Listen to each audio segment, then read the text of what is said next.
Hello, ഇന്നത്തെ video എന്ന് പറയുന്നത് ഈസി ആയിട്ട് നമുക്ക് എങ്ങനെ നെയ്മീൻ കറി ഉണ്ടാക്കാമെന്നാണ് കേട്ടോ. അത് തേങ്ങാപ്പാൽ ഒഴിച്ച മീൻ കറിയാണേ. അപ്പോൾ അതിന് ആവശ്യമുള്ള ചേരുവകൾ എന്ന് പറഞ്ഞാൽ കുഞ്ഞുള്ളി ചതച്ചെടുത്തത്, പിന്നെ ഇഞ്ചി വെളുത്തുള്ളിയും കൂടി ചതച്ചതും, മുളക് കീറിയിട്ടതും, പിന്നെ കുറച്ച് വേപ്പില എടുക്കുക. പിന്നെ നമുക്ക് ആവശ്യത്തിനുള്ള മീൻ, ഏത് മീനാണെന്ന് വെച്ചാൽ അത് നന്നായിട്ട് കഴുകി വൃത്തിയാക്കിയത്. ഇപ്പോൾ ഞാൻ എടുത്തിരിക്കുന്നത് നെയ്മീനാണ്. പിന്നെ ഒരു തേങ്ങ മുഴുവനും ചിരകി അതിൻ്റെ പാലെടുത്തതുമുണ്ട്. പിന്നെ പുളി, കുടംപുളി നമ്മൾ വെള്ളത്തിലിട്ട് വെച്ചിട്ടുണ്ട്. ആദ്യം തന്നെ നമ്മൾ ചട്ടി അടുപ്പത്ത് വെച്ച് ചൂടായി വരുമ്പോഴേക്കും തീ കുറച്ച് വെച്ചിട്ട് വെളിച്ചെണ്ണ ഒഴിച്ച് കൊടുക്കുക. വെളിച്ചെണ്ണ ചൂടായി വരുമ്പോഴേക്കും കുറച്ച് ഉലുവ അതിലേക്ക് ഇട്ട് കൊടുക്കണം കേട്ടോ. ആ ചൂടിൽ കിടന്ന ഉലുവ തന്നെ ഒന്ന് പൊട്ടി ശരിയായി വരും. പൊട്ടിത്തെറിക്കൊന്നുമില്ല, കടുക് പോലെ പൊട്ടിത്തെറിക്കില്ല, എന്നാലും ഇങ്ങനെ കുഞ്ഞു പതകൾ പോലെ വരുമ്പോഴേക്കും നമുക്കത് ചൂടായി എന്ന് മനസ്സിലാക്കാം. അത് ചൂടായി കഴിയുമ്പോഴേക്കും അതിലേക്ക് നമ്മൾ ചതച്ച് വെച്ചിരിക്കുന്ന കുഞ്ഞുള്ളി ആദ്യം ഇട്ട് കൊടുക്കണം.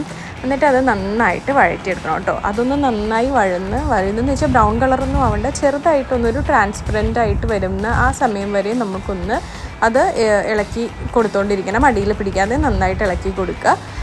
അതും ഒന്ന് മൂത്ത് കഴിയുമ്പോഴേക്കും അതിലേക്ക് നമ്മൾ നേരത്തെ ചതച്ച് വെച്ചിരിക്കുന്ന ഇഞ്ചി വെളുത്തുള്ളി പേസ്റ്റും അതുപോലെ തന്നെ വേപ്പിലയും പച്ചമുളകും കൂടി ഇട്ട് കൊടുക്കാവുന്നതാണ്.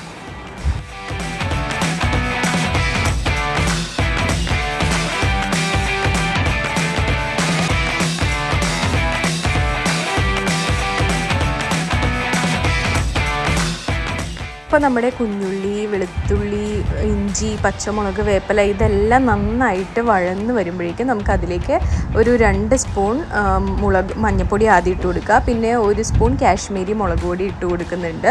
അത് കഴിഞ്ഞിട്ട് 2 ടീസ്പൂൺ മല്ലിപ്പൊടിയാണ് ഇട്ട് കൊടുക്കുന്നത്. അത് കഴിഞ്ഞിട്ട് ഇട്ടത് കുരുമുളക് പൊടിയാണ്. കുരുമുളക് പൊടി നമ്മുടെ എരിവിനനുസരിച്ച് ഇടാം. നമ്മൾ ഓൾറെഡി പച്ചമുളക് അതിലിട്ടിട്ടുണ്ട്. അപ്പോൾ ഇനി എരിവ് വേണമെന്നുണ്ടെങ്കിൽ നമുക്ക് അതനുസരിച്ച് കുരുമുളക് പൊടി ഇട്ട് കൊടുക്കാവുന്നതാണ് കേട്ടോ. എന്നിട്ട് ആ ഒരു മസാലകളെല്ലാം കൂടി നന്നായിട്ടൊന്ന് ഇളക്കി മിക്സ് ചെയ്ത് കൊടുക്കുക. എന്നിട്ട് അതിൻ്റെയും ആ ഒരു പച്ച മണം മാറുന്നത് വരെ ഒന്ന് വെയിറ്റ് ചെയ്യുക.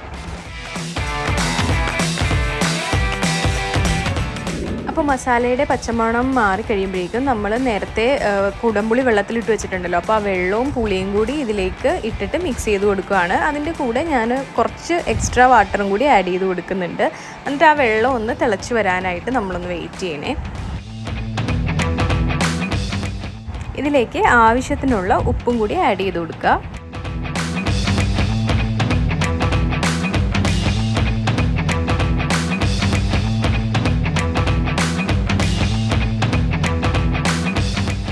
ഇപ്പോൾ വെള്ളം നന്നായിട്ട് തിളച്ച് വന്നിട്ടുണ്ട്. വെള്ളം തിളച്ചതിന് ശേഷം മാത്രമേ മീൻ ഇട്ട് കൊടുക്കാൻ പാടുള്ളൂ കേട്ടോ. അപ്പോൾ ഞാനിവിടെ എടുത്തിരിക്കുന്ന നെയ്മീനാണ്. അപ്പോൾ നെയ്മീൻ ഞാനിങ്ങനെ ആ തിളച്ച് വരുന്ന ആ വെള്ളത്തിലേക്കാണ് എല്ലാ മീനും ഇട്ട് കൊടുക്കുന്നത്. അപ്പോൾ ഈ മീൻ ഈ തിളച്ച വെള്ളത്തിൽ മുങ്ങിക്കിടക്കാൻ പാകത്തിന് വേണം ഇട്ട് കൊടുക്കാൻ. ചെറുതായിട്ടൊന്ന് നമുക്ക് തവി കൊണ്ട് അഡ്ജസ്റ്റ് ചെയ്ത് കൊടുക്കാം. ഒരുപാട് ഇളക്കിയാൽ അത് പൊട്ടിപ്പോകാനുള്ള, അത് മീനൊന്ന് പൊടിഞ്ഞു പോകാനുള്ള ചാൻസ് ഉണ്ട്. അതുകൊണ്ട് പതുക്കെ ഒന്ന് സ്പേസ് ഉണ്ടാക്കി നിരത്തി ഇട്ട് കൊടുക്കുകയാണ് ചെയ്യുന്നത്.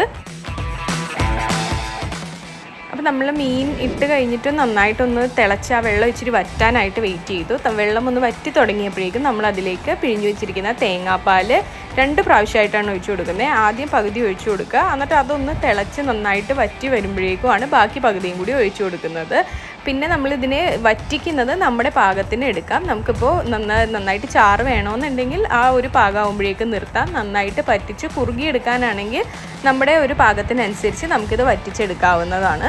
നമ്മൾക്ക് ഇവിടെ പൊതുവേ ഗ്രേവി കൂടുതലുള്ളതാണ് കേട്ടോ ഇഷ്ടം. അതുകൊണ്ട് ചാറ് ഒരുപാട് വറ്റിക്കാതെയാണ് ഞാൻ എടുത്തിരിക്കുന്നത് കേട്ടോ.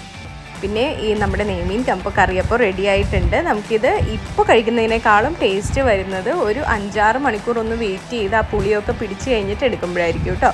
അപ്പോൾ എൻ്റെ വീഡിയോ ഇഷ്ടമായി എന്ന് വിചാരിക്കുന്നു. ഇഷ്ടമായെങ്കിൽ please do like, share and subscribe.